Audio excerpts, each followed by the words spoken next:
Oi, pessoal, boa noite. Estamos aqui na nossa penúltima live desse projeto. Que momento é esse?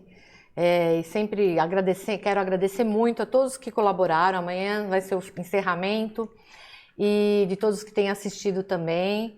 Meu nome é Celeida Laporta, sou mediadora, advogada, sócia fundadora da Câmara de Mediação e Arbitragem CS Views. E estamos aqui com esse projeto para trazer uma série de temas que foram abordados aí durante esses praticamente 2 meses, com reflexões a esse período de pandemia que nós estamos passando. E hoje temos 2 convidadas mais do que especiais, queridíssimas. E antes de apresentá-las, agradeço a todos que estão chegando, vão clicando aí no coraçãozinho, vão chamando o pessoal, vai chamando o pessoal para assistir a nossa live hoje, que ela é imperdível. A nossa live hoje ela é sobre os efeitos da pandemia Covid-19, sobre as contratações no setor educacional, com Maria Regina Bianco Dourado e Samara Maria Souza Maciel. Antes de eu apresentá-las, enquanto o pessoal está se achegando, eu vou fazer uma releitura rápida aí de uma das resenhas. Então vamos lá. Diante da primeira resenha, ainda estávamos todos muito assustados. Não entendíamos nada do que estava acontecendo com esse tal Covid-19. Distanciamento social, isolamento, quarentena, calamidade pública, coronavírus, vida e morte. Como marco inicial, consideremos o decreto número 6 de 20 de março de 2020, que reconhece o estado de calamidade pública no Brasil até 31/12/2020, o que nos aponta até a data de hoje. Precisaríamos de muita inteligência artificial para analisarmos o turbilhão de sentimentos de cada habitante desse planeta, de cada brasileiro, de cada um de nós frente a esse cenário. Muitos de nós sequer sabíamos quem éramos, com as nossas vidas corridas, julgadoras e egoístas, e ainda, com certeza, não sabemos. Agora cabe mudar a lente do nosso olhar, aproveitar cada momento de reflexão, por mais doloroso que seja. Ao menos por aqueles que não estão mais entre nós, que tudo isso sirva para melhorarmos o nosso entendimento dessa conflitologia pandêmica. Que momento é esse? E vou trazer então para vocês as nossas convidadas que já estão aqui conosco. Vou apresentá-las rapidamente para elas poderem falar e fazerem as explanações, as nossas inquietações aí sobre a temática.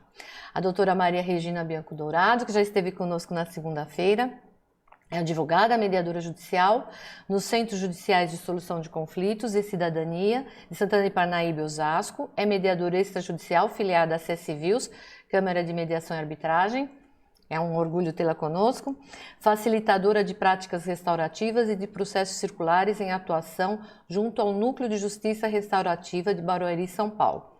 Experiência de mais de 25 anos na área pública, onde atuou no cargo de procuradora no município de São Paulo. A doutora Samara Maria Souza Maciel, advogada, ela é sócia fundadora do escritório Souza e Maciel Sociedade de Advogados, é diretora tesoureira da Ordem dos Advogados do Brasil, subseção Barueri, é presidente da Comissão de Direito do Trabalho da Ordem dos Advogados do Brasil, subseção Barueri. É membro da ABMCJ, Associação Brasileira de Mulheres em Carreiras Jurídicas. Membro do Grupo de Networking Empodera Alphaville. Pós-graduada em Direito e Processo do Trabalho pela Pontifícia Universidade Católica de São Paulo. Não, do Rio Grande do Sul. Ok, então estamos aqui. Agradecer imensamente as nossas 2 convidadas. Inicialmente, acho que quem vai fazer o primeiro preâmbulo é a doutora Regina, né? Fiquem à vontade. Ok, boa noite a todos. Para mim é uma alegria renovada estar aqui, né? Nós estivemos aqui na segunda-feira, no dia 25. Quem não teve a oportunidade de nos assistir, por favor, né? Está gravado, né, Celeida? Sim. Então, para mim é uma alegria imensa retornar. E reitero os agradecimentos à doutora Celeida Laporta pela oportunidade de abrir mais uma vez, né, a CS Views para abordar esse tema. E como o tema do dia 25 da família, este também é importantíssimo, né? E antes de nós iniciarmos aqui a nossa conversa, gostaria de agradecer em primeiro lugar a doutora Samara Maciel, uma alegria, né, recebermos a doutora aqui, uma alegria imensa. Então, antes de nós iniciarmos, eu gostaria de fazer assim uma abordagem sobre o contexto, né, do setor educacional em decorrência da pandemia, né, do Covid-19. Assim como a família, né, o setor educacional foi fortemente abalado, muito abalado. Então, vamos fazer uma retrospectiva. Desde março, né, na metade de março de 2020, milhões de alunos brasileiros tiveram as suas rotinas abruptamente alteradas, né? Segundo dados do INEP, o INEP é um órgão vinculado ao MEC, nós temos aproximadamente no Brasil 56 milhões de alunos matriculados. Então, desses 56 milhões, 47,8 no ensino básico, desses 38,7 milhões na rede pública e 9,1 milhões na rede privada. E no ensino superior, mais de 8 milhões de alunos. Destes, 73,4% na rede privada. Então, nós estamos falando desse universo, né, que foi atingido. Então, o distanciamento social que foi imposto, né, pela pandemia, ele acarretou, primeiro, a suspensão das aulas presenciais. E isso fez com que as escolas tivessem que se adaptar a toque de caixa para tentar manter o aprendizado dos alunos, não é isso? E oferecer aquelas que tinham condições e que têm condições melhores, né? Oferecer, então, as aulas à distância.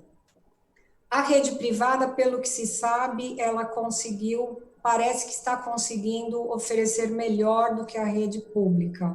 Isso é um dado muito triste, né? Isso aliado ao fato das famílias que não possuem recursos tecnológicos, isso cria uma desigualdade ainda maior daquela que já existia. Isso é um dado muito triste, né? A gente tem que considerar, nós temos que considerar que muitos alunos que frequentam a rede pública, eles têm a única fonte de alimentação, aquela da escola. E muitas escolas públicas também interromperam, inclusive, a alimentação. Bem, tudo isto é terrível, né? Por isso que esse setor foi fortemente atingido.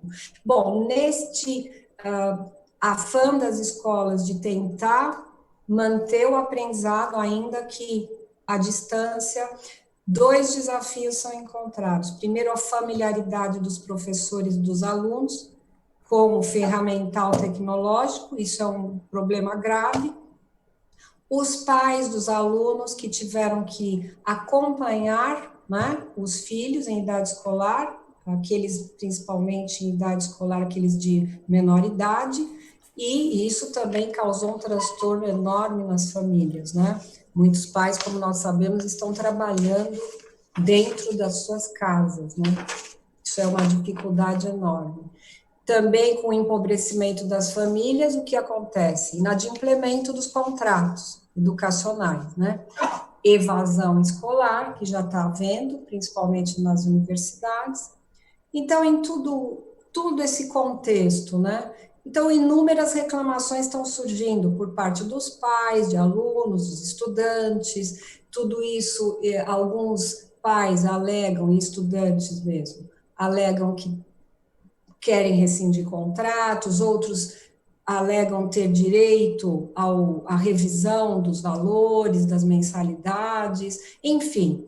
As escolas também, por sua vez, têm as suas razões, então é uma questão bastante polêmica, né? Então, esse é o quadro que nós estamos vivenciando aí no setor educacional. Então, a minha primeira pergunta, doutora Samara, é justamente o seguinte, como é que está, então, a situação desses contratos de prestação de serviços educacionais, especificamente no ensino básico, né?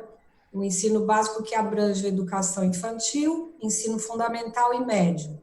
Como é que está essa situação? Boa noite, Celeida. Boa noite, Regina.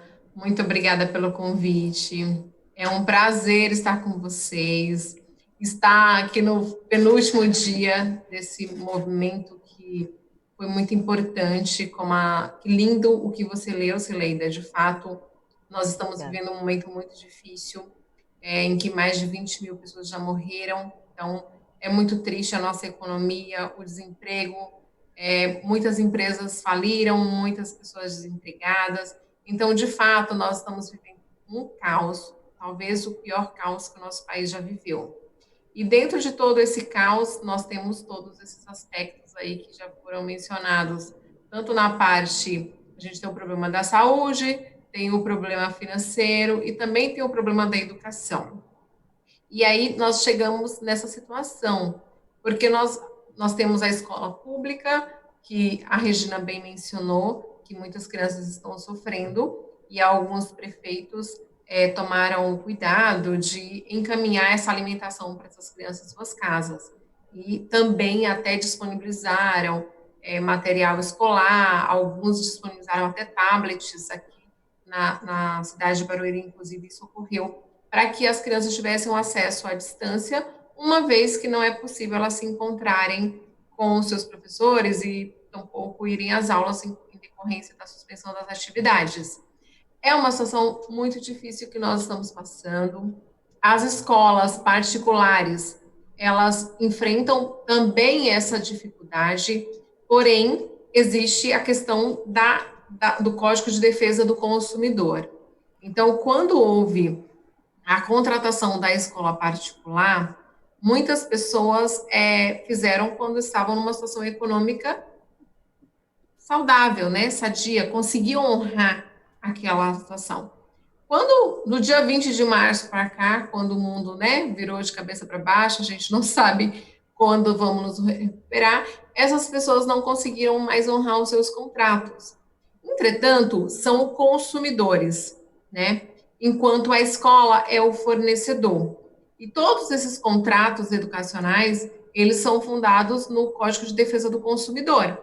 Então, a gente tem essa segurança, esse código que traz esse conforto e esse cuidado para o consumidor, que é a parte hipossuficiente. Independe se ele é um consumidor que paga uma escola de 5 mil ou um consumidor que paga uma escola de R$ 600. Ele é um consumidor. E o Código de Defesa do Consumidor é aplicado para todo mundo.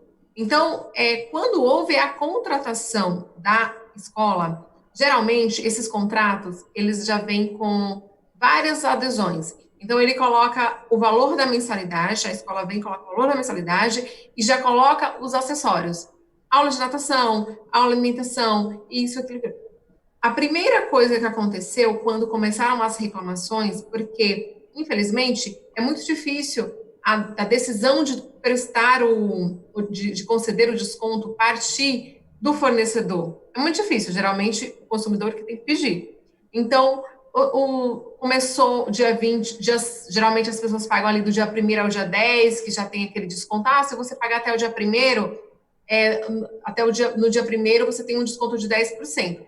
Esse desconto, inclusive, é o que está sendo muito colocado em dúvida, porque esse desconto já é um desconto contratual. Quando você faz a contratação, no contrato de prestação de serviço, já fala assim, já vem com essa informação, se pagar até o dia tal, vai ter o desconto. Então, já está no planejamento dessas famílias esse desconto. Quando o PROCON foi convocado, por conta de tantas reclamações, o PROCON emitiu uma nota técnica e falou o seguinte: a partir de agora, primeira coisa, todos esses acessórios têm que ser suspensos, porque eles não estão sendo utilizados.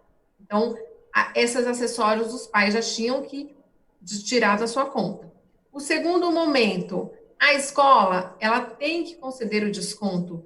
É uma orientação, mas é mais uma orientação autorizando. Não é aquela orientação que fala, é uma orientação, mas se você não cumprir, tá tudo bem. Não é isso.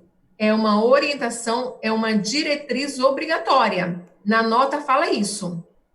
Trata-se de uma diretriz obrigatória. Então, o que ele fala? olha, a escola deve oferecer um percentual de desconto na mensalidade escolar, cujo valor deve ser proposto pela própria instituição, de acordo com a sua situação econômica.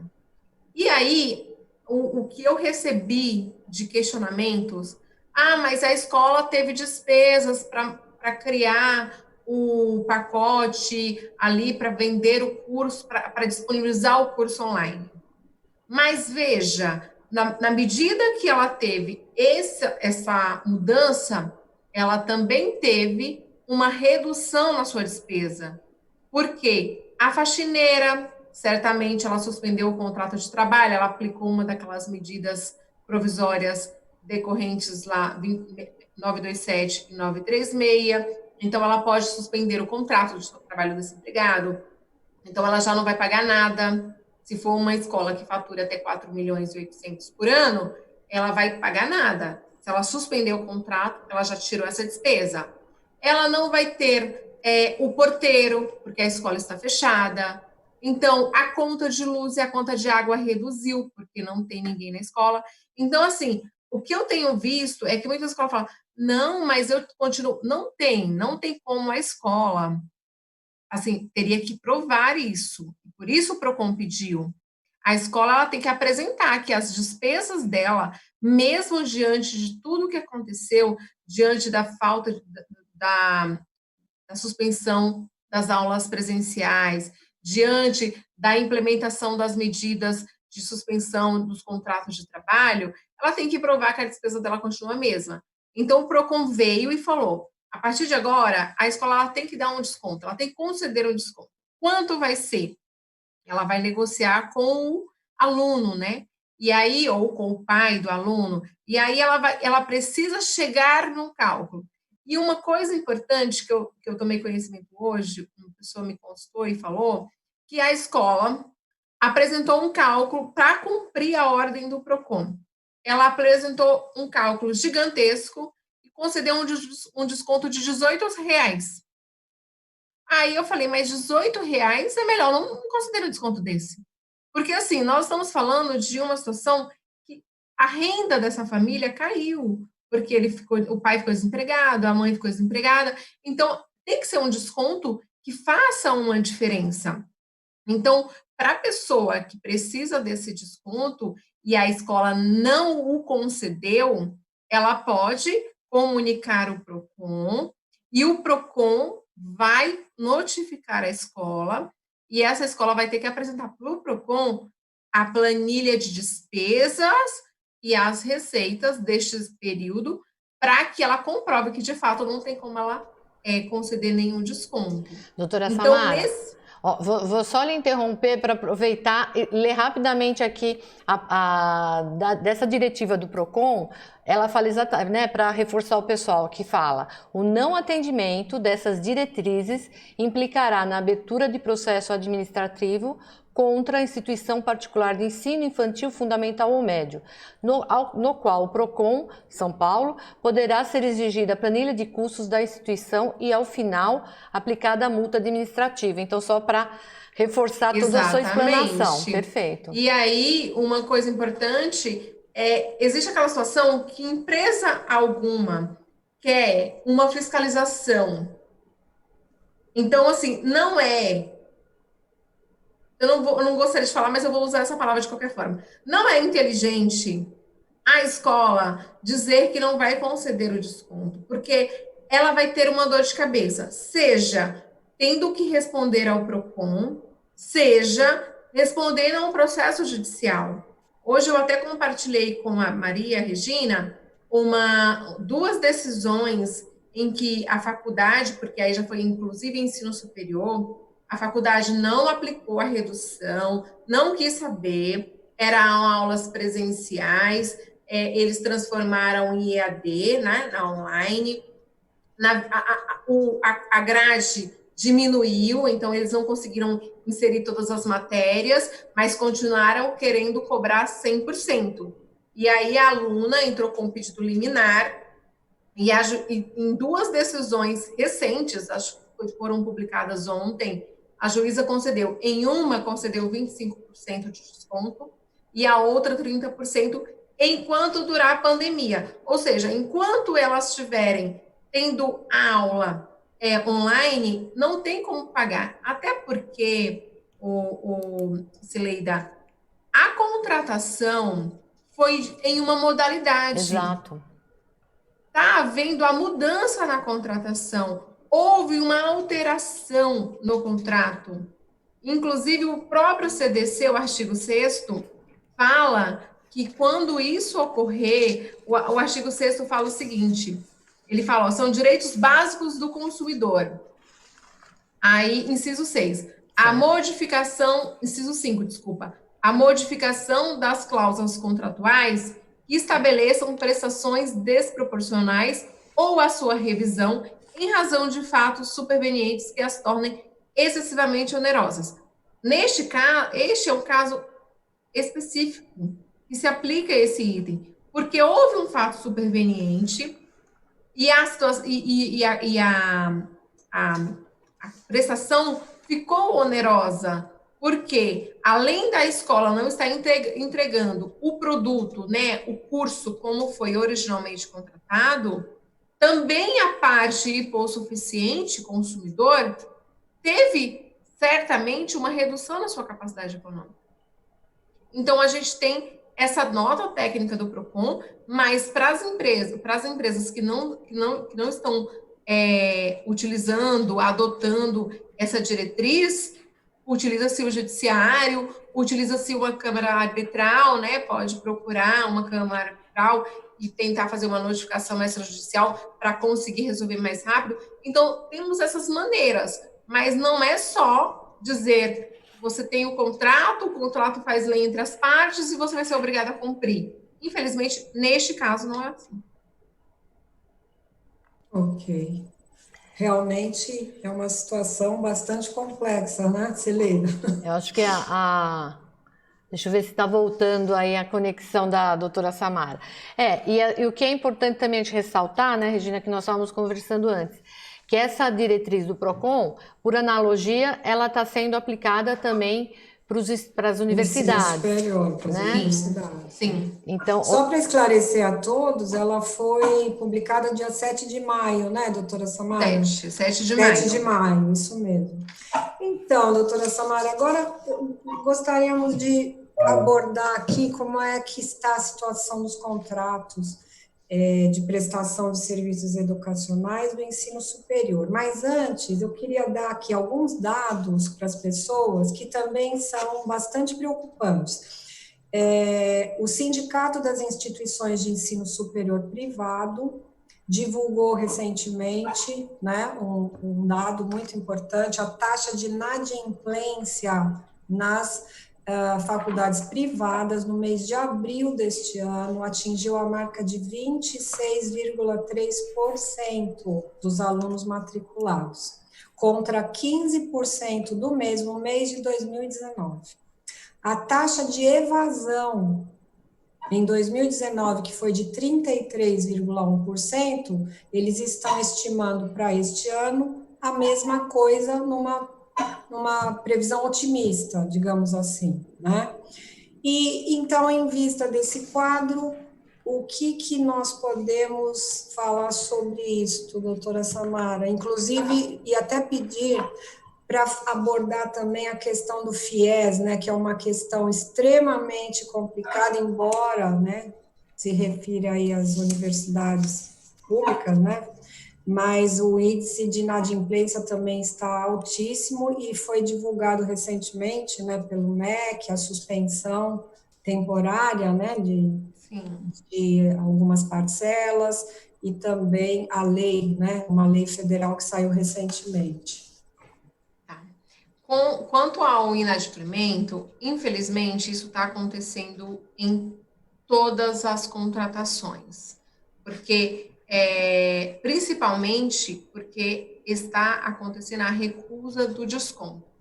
Então, eu li várias matérias que falam que é melhor você fazer um acordo nesse momento, orientações, inclusive, e a gente não orienta, e o que eu faço isso para os meus clientes. Eu não digo nem para conceder o desconto e não é um desconto, mas fazer uma prorrogação, uma carência. Então, porque assim, existem o tipo de pessoa que de fato não pode pagar, e existe o tipo de pessoa que, infelizmente, se aproveita da situação e fala, já que ninguém está pagando, eu também não vou pagar. Então, o princípio da boa-fé, infelizmente, não é um princípio usado por todo mundo, a gente sabe disso. Mas a questão do inadimplemento não tem o que fazer. A escola vai ter que montar ali um setor de negociação, de parcelamento. Mas eu penso que, além de ser um contrato, existe a função social. Nós estamos falando da educação, principalmente de uma criança. E a criança, você até mesmo obrigar o pai a rescindir o contrato nesse momento, fazer com que procure uma outra. Você vai fazer até mal para essa criança, porque a criança já está adaptada. Eu vi uma matéria de uma criança chorando e falando com a professora, falando, tia, minha mãe não consegue, eu preciso da senhora para me ajudar. Então, existe o contexto. Eu sei que o financeiro é importante, todos nós trabalhamos porque a gente precisa, mas nesse momento, a negociação, a parceria é muito importante. Então, eu acredito que a escola, ela teve sim a redução dela, a redução de despesas dela, ela pode sim fazer essa prorrogação, mas também ela não pode custear 100% disso. Então, os inadimplementos ocorrem mesmo, e aí não tem outra saída senão negociar administrativamente e, em último caso, judicializar, para tentar obter o recebimento judicial. Aí, doutora Samara, vou até acrescentar, aproveitar esse gancho, e aí em relação a CSViews e as demais câmeras, que nós temos várias em São Paulo e no Brasil, são ótimas alternativas, ou até mesmo a adoção de mediadores, né, contratar mediadores, fazer negociação assistida ad hoc, para usar soluções criativas, através de técnicas, através de um procedimento em que as partes efetivamente possam dialogar e construir uma solução, porque é que inevitavelmente a pessoa fala assim, bom, eu não vou pagar, e o outro fala, eu quero receber. Caímos sempre nessa mesma, né, nessa máxima. E você sabe de uma coisa, Celeida, a Câmara, ela tem um resultado muito mais rápido, porque até mesmo quando o aluno ali, o pai, o devedor, ele quer pagar, mas ele não concorda com o que a escola está oferecendo. Ele procurar uma câmara, sugerir uma audiência ali, uma intermediação, o resultado vai ser imediato. Até com relação ao custo, porque dependendo da situação, se for entrar como ação, até o juiz decidir, você já está inadimplente, já pode ter havido um protesto no seu nome, e procurando a Câmara e resolvendo rapidamente, ele vai ter o resultado, o objetivo, que é o desconto ali, o resultado dessa lide o quanto antes. E depois, né, Celeida? Oi. Desculpe. Depois tem a questão também que a Câmara está oferecendo através do online, né? Sim, agora e também. Isso facilita demais, né, nessa época que nós estamos. Sem dúvida, né? Poder fazer online.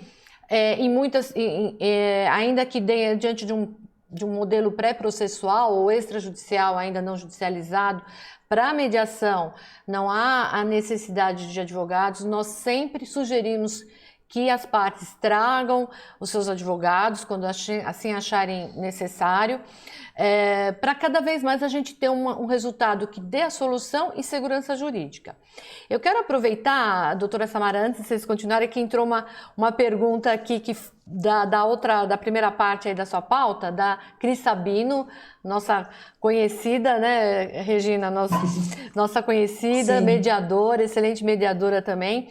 Ela perguntou assim, de quantos % deve ser esse desconto, né? Quando tem essa mudança, em especial aí que teve do presencial para o online, com todas aquelas explicações que a doutora Samara explicou, se existe uma métrica, uma orientação, o que tem se praticado?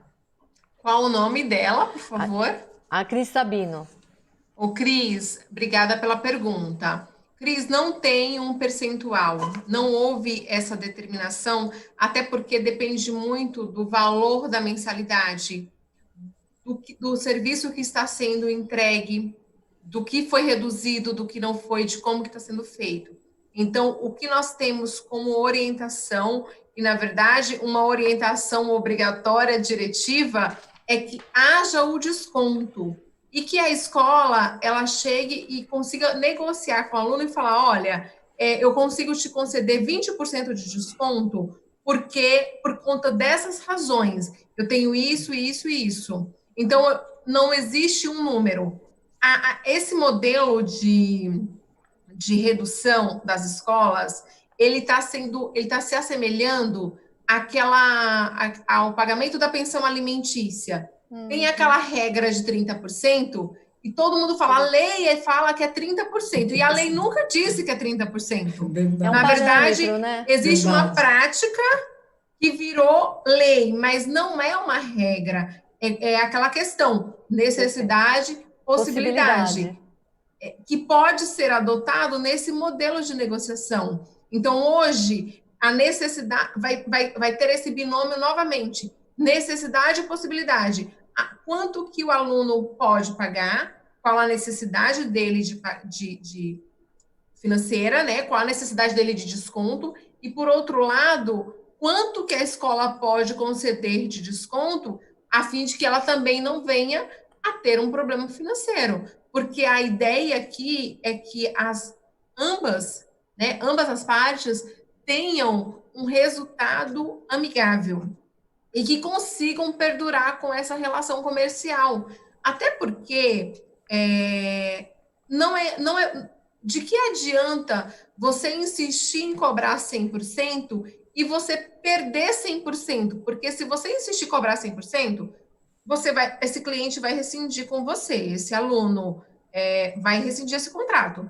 E se ele rescindir o contrato, de acordo com o próprio CDC, ele não vai pagar multa, porque é uma rescisão decorrente de força maior, é uma questão superveniente. Então, para a escola, se o aluno for com essas fundamentações, a escola não vai conseguir argumentar com ele o contrário. Samara, é a respeito dessa questão que você tocou agora, muito importante, eu acho, que é da continuidade da relação, né? Isso é fundamental, né, nos contratos de prestação de serviços educacionais. Interessa tanto para a escola quanto para o aluno, né? Exatamente. É fundamental, por isso que o diálogo, a cooperação, negociação, aí é fundamental, né? Mediação. Tem uma palavra que ficou muito famosa, eu já ouvi em tudo quanto é palestra, nos próprios jornais, que é o bom senso. Essa palavra, ela nunca fez tanto sentido, porque é o momento que você vê onde as partes podem ter este bom senso e não têm. Sabe? Até porque o que a escola tem que levar em consideração, e isso a gente até vai falar quando nós formos falar do FIES, a vida do aluno. Nós estamos falando de um aluno que vinha pagando corretamente a sua mensalidade? Ou nós estamos falando de um aluno inadimplente que sempre negou? Então, assim, o problema dele não é a pandemia. O problema dele, ele já tem um histórico negativo. Então, quando você fala do desconto, da obrigatoriedade, não estou dizendo que esse aluno que é inadimplente, que tem um histórico negativo, não faz jus, não é isso. Mas eu quero dizer que a escola pode avaliar isso, entendeu? Com certeza. Há diversos tipos de inadimplência, né? Com certeza. Aquele inadimplente contumaz, né? A escola certamente vai ter o histórico, né, dele, Exato. Ali, etc. Doutora Samara, então, nós falamos agora dos contratos do ensino superior. Como é que fica os contratos de pós-graduação, que envolvem pós-graduação, doutorado, à distância? Tem alguma diferença ou não? Então, Cursos de inglês também, né? Muitas escolas, né, que oferecem cursos de língua. eu falei até com uma cliente hoje que tem uma escola de inglês e é uma franquia, então veio uma orientação geral da matriz e que eles concederam por si só, não precisou nem que o aluno procurasse um desconto nos contratos de 20%. E aí, então, foi uma questão, uma filosofia interna. Mas a gente tem que pensar o seguinte: tudo vai ter que ser analisado, porque o curso EAD, ele não, nem para o aluno e nem para a escola, houve qualquer mudança, porque o produto contratado permaneceu igual, diferente do presencial. Então, quando a gente fala até mesmo que um curso presencial ele tem que ser mais barato, porque o professor que tinha que dar 3 aulas, né? Ministrar 3 aulas, e ele pode gravar uma aula e passar essa aula por 2, 3 anos, tem uma economia, não vai ter. O que não ocorre no presencial. Então, vai ter que. Aí, neste caso do EAD, vai ter que ser uma análise mais cautelosa, porque não houve uma mudança na estrutura contratual. Entretanto, houve uma mudança na condição financeira do aluno, porque veio a pandemia. Então, por conta disso, talvez não se aplique o desconto em si, mas pode haver uma negociação de prorrogar. Olha, neste período aqui, o que aconteceu com o FIES, que a gente vai falar novamente. Por quê? Como não há uma lei prevendo isso, tudo está sendo utilizado por analogia. O meu sócio, ele fala, como você fala que as leis se conversam.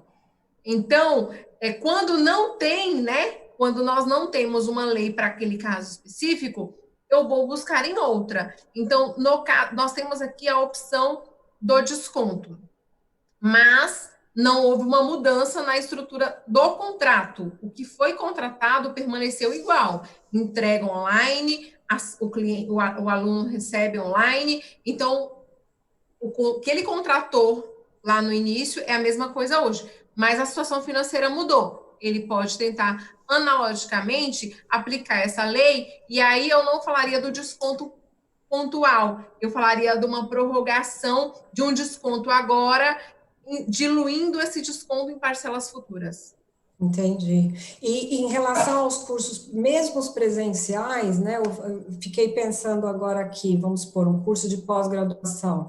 Uma alternativa seria talvez retomar o curso após a pandemia e preservar os valores contratados, não sei. Então, de repente poderia ser uma opção. Mas no caso do curso presencial de graduação e pós-graduação, que foi convertido em online, este curso ele tem a redução, seja por orientação do PROCON, seja por um acordo via Câmara Arbitral, ou até mesmo por uma imposição por liminar judicial, que é o caso do curso de medicina, da aluna de medicina, que a gente tem a sentença, a liminar que eu te compartilhei com você hoje, que ela cursa medicina presencial, por conta da pandemia não pode ir, a escola disponibilizou online, só que não concedeu nenhum desconto. Ela entrou com um pedido liminar e conseguiu reduzir em 30%. Ok. Então, em média, essa redução está também usando essa analogia de 25% a 30%. 30%. Ali o terço, né? Eles estão usando um terço. Perfeito. Em relação ao FIES, doutora Samara, alguma observação, assim? Sim. Específica? Os alunos que utilizam o FIES também ficaram preocupados, porque existe dois modelos no FIES. Existe a fase de utilização ou carência, que é até 2017, mas agora não existe mais a utilização ou carência. Hoje é só utilização e amortização. Até 2017 tinha uma questão, utilização ou carência. O que era carência? Quando terminava, ele ficava ali 18 meses para começar a pagar. Agora não mais, mudou de 2017 para cá. Então, no dia 14 de maio, foi publicada a Lei 13.998, de 2020. Essa lei, inclusive o MEC editou portaria agora, dia 25, com base nessa lei. Essa lei, ela trouxe a suspensão do contrato, da cobrança do FIES em duas modalidades. A primeira modalidade, quem está na fase de utilização, então está cursando, eles aplicaram a suspensão de 2 parcelas, tá? Quem está na fase de amortização, ou seja, já terminou a faculdade e está pagando o FIES, eles fizeram a suspensão de 4 parcelas. Essa redução, ela pode ser solicitada até o dia 31/12/2020. Não é porque acabou de publicar que eu vou correr. Porque talvez a pessoa tenha condição de pagar esse mês, mas vamos pensar em julho não tem, agosto não tem, fica desempregado. Então, até 31/8/2020, o financiado, né, pode requerer essa suspensão dessa cobrança. Porque aí tem vários valores, né? Porque o FIES, uma coisa é quando você paga agora, outra, ou quando você está pagando ali no momento do curso. Quando você termina a faculdade, ele pode ser pago até, acho que até 14 anos. Você pode terminar de fazer a faculdade e parcelar e pagar até 14 anos após. Então, eles suspenderam 4 meses. Ok. Uma outra pergunta também, né, em relação à situação dos contratos. Nós estamos falando aqui de contratos de prestação de serviços educacionais. A escola, como todos sabem, as faculdades, universidades, elas fazem milhares de contratos, né? Contratos com prestadores de serviço, contrato de trabalho com os funcionários, locação de imóvel. E como é que ficam esses contratos também, né, doutora Samara? Tá. Geralmente as escolas elas contratam prestação de serviço, tem professores que prestam serviço. Então, você prestou serviço, você recebe. Não houve a prestação de serviço, não há o recebimento. Tem outras escolas que contratam o professor e anotam a carteira de trabalho. Nesse caso, elas têm duas medidas provisórias. Elas têm a medida provisória 927, que pode deixar o professor no teletrabalho, até aquele professor que vai gravar a aula, né? Fazer a aula online para disponibilizar para o aluno, ou até mesmo fazer a redução de jornada, 25%, 50% e 70%. Então, ela tem a medida provisória 927 que ela pode utilizar, e eu conheço escolas que utilizaram essa medida provisória. Então, elas fizeram o quê? Elas conseguiram reduzir a despesa dela, porque ela conseguiu reduzir a jornada. Então, aquele professor que recebia ali 100%, né, pela jornada inteira, ela fez uma redução, como era para gravar uma aula e disponibilizar para todos os alunos, eles reduziram 70%. Então, a escola paga só 30% do salário que ela tinha acordado com o professor. O outro está vindo com o aporte do governo via benefício assistencial. Outras fizeram a suspensão. Então, olha, eu tinha 3 professores por conta do turno. O que ela fez? Pegou ali deixou para gravar aquelas aulas e suspendeu o contrato de 2. Ela reduziu 100% da despesa com esse professor. E aí, isso eu estou falando do contrato do professor contratado, né, seletista. O professor que ela não está utilizando, que era prestador de serviço, aquele pontual, se não tiver necessidade de uso, o contrato foi interrompido e vai ser retomado posteriormente. Então, o contrato de prestação de serviço, aí depende muito também até do contrato que ela tem. O aluguel, por exemplo, está tendo muita discussão, mas tem juízes considerando a redução, mas, por outro lado, tem o próprio locador já está aplicando a redução de 30%, que é o que a gente está falando. Então, nós chegamos no momento da pandemia que as pessoas, as relações, elas começaram a ser mais no coletivo. Então, quando a pandemia começou, a pessoa não estou nem aí, o contrato faz lei entre as partes, você me deve, eu quero receber. Poucos tomaram a iniciativa de conceder o desconto ou de aceitar o desconto imediato. Agora, não mais. Eu tenho percebido uma facilidade na negociação. Eu mesmo tenho tido bastante êxito nas minhas. Então, eu sempre que eu contato, e é isso que as escolas estão fazendo. Já vi vários casos de reduzir. Uma coisa importante que relacionada à escola é a perua, porque tem muita gente que contrata o pirueiro ali para levar o filho. Só que ele tem um contrato de 12 meses.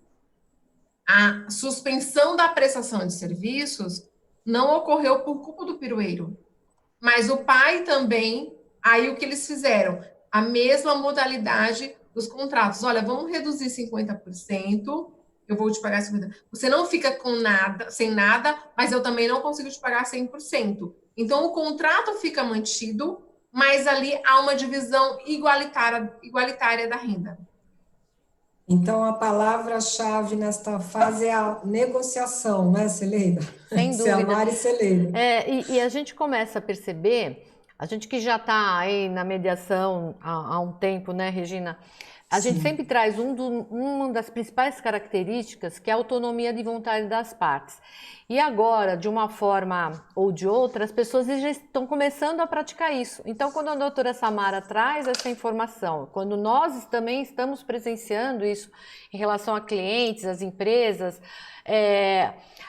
as partes estão aprendendo que a autonomia delas é muito importante em sentarem juntas e elas decidirem e elas construírem de forma criativa. Então vamos reduzir, vamos fazer sazonal, vamos fazer uma carência, esse valor vai ser para o segundo semestre, para o ano que vem.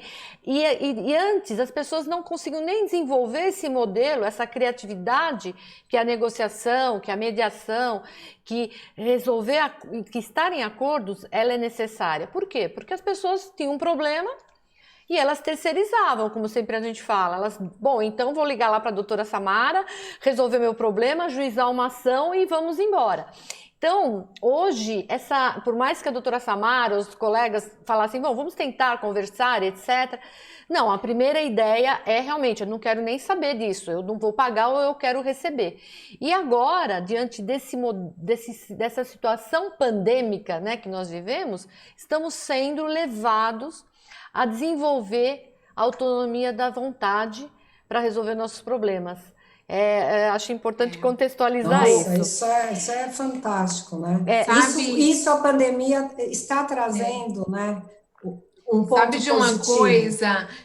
Eu vejo que nós, como operadores do direito, a gente tem que ter muita responsabilidade nisso. Nós temos que incentivar mais o acordo e menos o litígio, porque as partes se desgastam, há um gasto excessivo de tudo, com assuntos que nós podemos resolver. Então, as partes, muitas vezes, elas nos procuram e falam, doutora, qual é o meu direito? Se você for aplicar o contrato, o seu direito é você cobrar o contrato, mas qual que vai ser o resultado dessa demanda? Pode ser que o juiz diga para você que você tem que reduzir. Sabe o divórcio litigioso que você fala assim para o marido e para a mulher? Faz consensual, olha, divide isso, e aí ele fala, não, eu não quero. Aí no final, o que acontece? Quando termina o processo litigioso, todo aquele desgaste, no final, tudo que o advogado disse lá no início, a partilha, isso, aquilo, aconteceu no final, só que já se passaram 2, 3 anos de briga. Exatamente. Então, é muito importante a mediação, é muito importante essa conciliação. Eu sou muito conciliadora, eu acho que por isso que eu me identifiquei tanto com vocês, porque eu sou muito da conciliação. Claro, nós não podemos ser moles, advogado não é isso, mas é você tentar um meio termo para todo mundo ganhar. Claro. E assim, sempre a gente não pode esquecer, as pessoas não podem se afastar da ideia de que da segurança jurídica, muito pelo contrário, um acordo é um título extrajudicial, ele tem segurança jurídica, tem como se fazer isso com cláusulas de penalidade. Então, assim, agora o melhor acordo é aquele que é cumprido, e ele, se ele for construído pelas partes, com certeza ele vai ser cumprido. E aí nesse sistema, nesse ecossistema escolar, a maioria das relações são relações continuadas. Alunos, professores, administração, o fornecedor da perua, a tia da cantina, os prestadores de serviços. Então, é mais um motivo para prevalecer essas relações. Eu vou até aproveitar uma pergunta que veio aqui, que colocaram, o Marcos Vinícius, ele colocou a seguinte pergunta, doutora Samara: a escola é um negócio a escola é um negócio, quer dizer assim, é uma empresa, né? Como fica a situação desse fornecedor, provavelmente ele é um fornecedor, que não consegue cumprir seus compromissos por força maior? Aí a gente chega naquela posição. Os compromissos, eles têm que ser cumpridos. Talvez você não consiga cumprir 100% dele. Então, existe a obrigação 100% e existe aquela obrigação que você consegue cumprir 50%. Então, por que aí nós temos que analisar o caso concreto? Mas quando a gente usa a palavra força maior, ela não está dizendo que você não tem que cumprir. Ela está dizendo que pode ser que você esteja impossibilitado de cumprir naquele momento. Então, não é algo para sempre. Isso está sendo usado muito nas rescisões de contrato de trabalho, por exemplo. Então, tem um artigo na CLT que fala que se o poder público determinar o fechamento das atividades, ele vai ter que honrar com as indenizações. E isso está sendo levado até para um contexto que não é, porque o que a lei diz é quando há um fechamento, vai ter que tomar aquele imóvel para construir alguma coisa.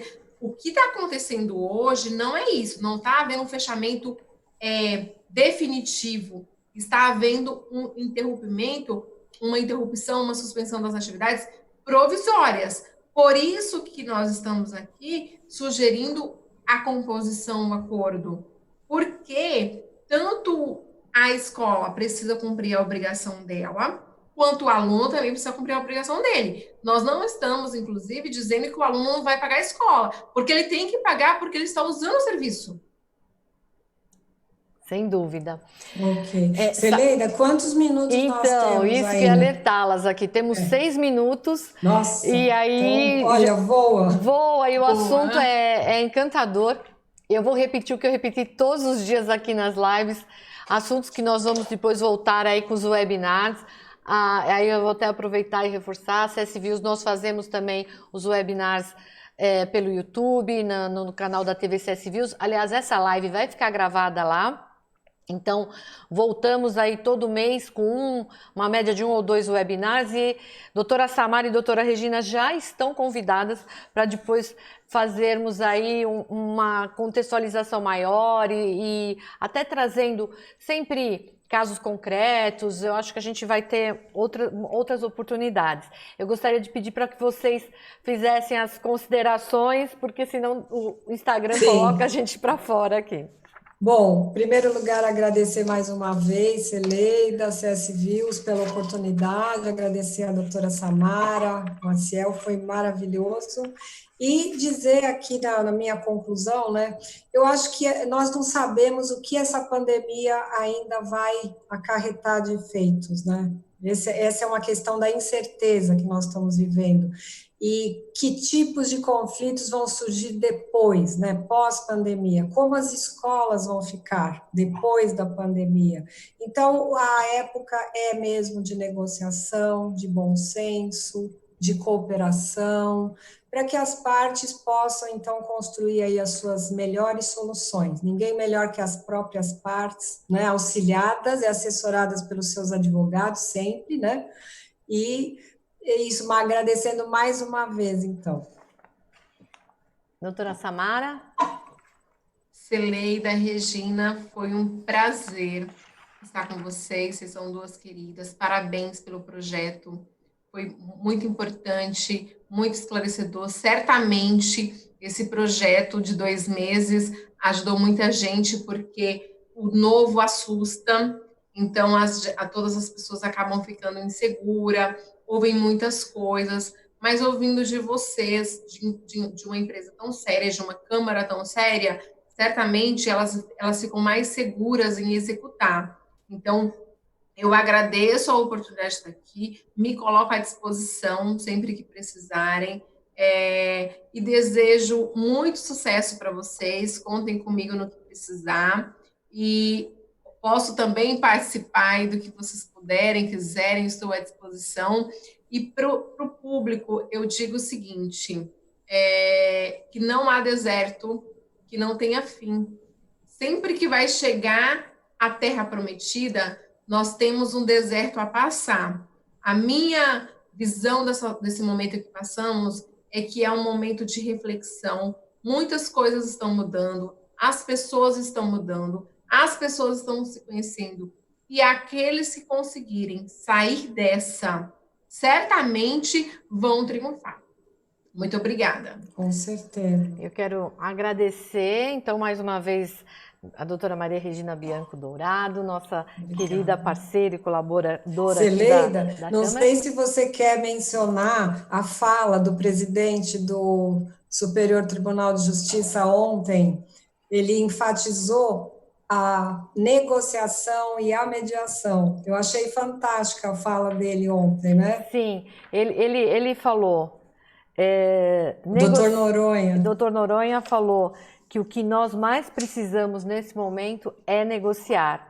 E é até um excelente webinar, né, em que ele falou muito sobre onerosidade excessiva, a teoria da imprevisão, foi muito bom, mas a contextualização sobre dialogar e negociar é preciso. E eu quero agradecer demais as doutoras, a doutora Samara, vamos estar juntos novamente em novas oportunidades. Amanhã eu vou estar aqui às 19h30, então para fazer o encerramento desse projeto, Que Momento é Esse? E já falar para vocês do novo projeto que vai se chamar O Novo Normal, o que e como. E então, nesse novo normal, viramos a página, vamos arregaçar a manga e vamos vamos apresentar vários convidados com soluções, com propostas das mais diversas áreas, da área do direito, da área da mediação, da área comportamental, empresários, porque esse é um problema generalizado, né? Essa crise ela nos trouxe, e o Covid ela nos trouxe toda essa nova situação. Não existe o problema de uma pessoa, é o problema de todos nós. Aquilo que eu falo, nós nos cuidamos individualmente para preservar o todo. Então, amanhã estaremos aqui às 19 horas, encerrando e já reiniciando um novo projeto. Obrigada a todos que estiveram conosco até agora. A live vai ficar gravada no YouTube, vai ficar 24 horas no Instagram e depois vai para o YouTube. Muito obrigada a todos. Até lá. Tchau, tchau. Tchau, tchau. Tchau.